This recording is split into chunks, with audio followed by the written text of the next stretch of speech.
Hi, this is Eric Martin with Board Game Geek. I'm here with Paul Grogan from Czech Games Edition. Hi. Looking at Adrenaline, yes. which is a prototype, non-final copy. Complete prototype. Everything you see here is purely prototype. That's right. But we are okay with that. Yeah. We mostly want to know what we're doing. I've heard about this. I know this was shown at the Gathering last year, 2015. First-person shooter board game is the short description. It is. Okay.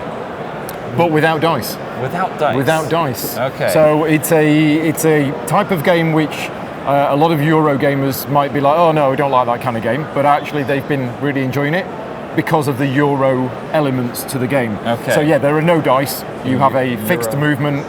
When you shoot somebody, for example, with this weapon here, it's basically you shoot somebody and you deal them 2 damage.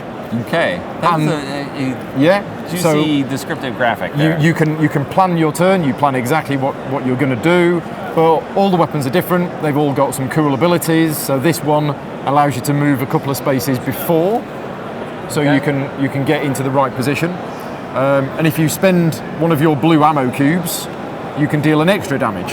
Okay. So yeah, all the weapons are different, but basically you will be moving around the board, picking up new weapons, also picking up ammunition, which is these coloured cubes. These might be final, I don't know. And then shooting the other players. Now, whenever you shoot another player, you will deal them a certain amount of damage. So if this was our player board and we got shot by the green player for 3 damage, the green player would give us 3 damage counters and we would put them on our track. Okay. And then if we then got shot by the purple player... Let me move these out here. So basically every time you get shot, the other players put their damage counters on your track. Yeah. And then when you get killed, you are worth victory points. So you work out who did you the most damage. Okay. And they will get this many victory points. Who did you the second most damage gets you this, which is an area control mechanic. So we kind of joke in-house that this is an area control game, but the areas are running around the board trying to shoot you with flamethrowers. Yeah. You are the carcass that is being carved up. Exactly. Now, when you die, you just respawn and you come back, and then you go out and you shoot them again and things like that. It's been going down. I was demoing this all at UK Games Expo last weekend, and we had it set up permanently.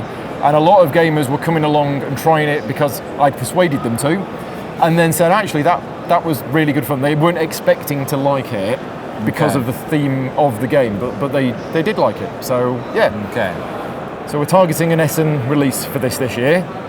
Okay. The figures themselves are not going to be ones that we borrowed from Fantasy Flight Games. They are going to be... That's good. They might object. Yeah, they're going to be 45mm molded figures, and I have, if we can get this on camera, I don't know if it will work, but nobody other than CG people have seen these before, but I got permission to show them.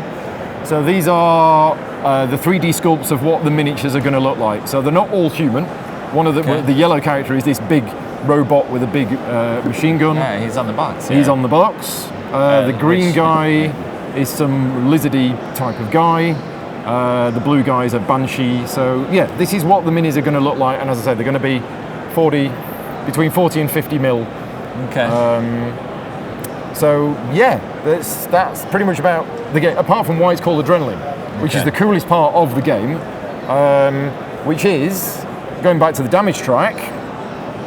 Once you've taken 3 points of damage, you gain an extra ability. And when you've taken 6 damage, you gain an extra ability. Basically, as you get damaged, you get stronger. Okay. Until the point when you get here where you sort of fall over and scream in pain. Right. We've got a couple of cool little mechanics in the game. So if you kill somebody, that's fine. But if you overkill them, then you'll get a bonus on the death track for doing overkill. But then they get to place a revenge marker on you, which means the next time they deal you damage, they'll deal you an extra damage. And it's that kind of extra little rule in the game that makes it, when I'm demoing it to people and I explain that and they all go, it's little bits like that help make the game more exciting. But it plays in 45 to 60 minutes, you teach in about 5 to 10 minutes. It isn't your normal CG, really complex, codenames aside, complex, heavy game. It is relatively simple, streamlined, but it plays quite well. Okay. So, all right. We've got lots of spaces around the board here. Just Different weapon piles? Yeah, so or there'll be 3 weapons available here. These are the weapons that are available at this weapon point. So if you were at this weapon point, you could pick up one of these 3. If you were at that weapon point, you could pick up one of those 3, and there. And then the weapons will replenish from the deck. You've got power-up cards that all do cool stuff, and that's where you can get combos going. Because this card, this allows you to swap positions with another player, which might not seem that great. But then when you look at certain of the weapons where, oh, wait a minute, I can hit everybody in a straight line. Right, well, if I now swap with them, and then I fire this, and I shoot there, so you get people setting up these cool combos by using these cards. And that makes players feel good when they get that. It feels very Euro-y as you're describing it too. Yeah. It's all about maximizing efficiency. Maximizing in terms efficiency, of killing people. Resource management with your ammo cubes, because you need to, when you fire a weapon, you fired it, you then have to spend the ammo cubes to reload it and put it back in your hand. And then you're out of those because you've got to go and get more of them, which is costing you precious actions and time to collect the ammo that you need. And probably putting you at risk because people know what you want to go get. Exactly. So yeah, as I say, there's a lot in here for Euro gamers to enjoy, and I definitely wouldn't be scared off it if you are a Euro gamer, like I am. So. Okay. All right. Well, and it also has shooting and reloading and chainsaws. And it has people chainsaws. Who want that. Yes, it does have a chainsaw. So it's got that sort of it captures the feel of a first-person shooter, but of course when it's not your turn, you're planning your turn, which the computer games don't have, but this does have. But the fact that you can plan your turn, as I say, lends it more into the Euro category. But people who like the more shooty dice games might still like this for something a bit different. Okay. So all right. Well, thanks very much for the overview, Paul. Thank you very much. Adrenaline. Okay.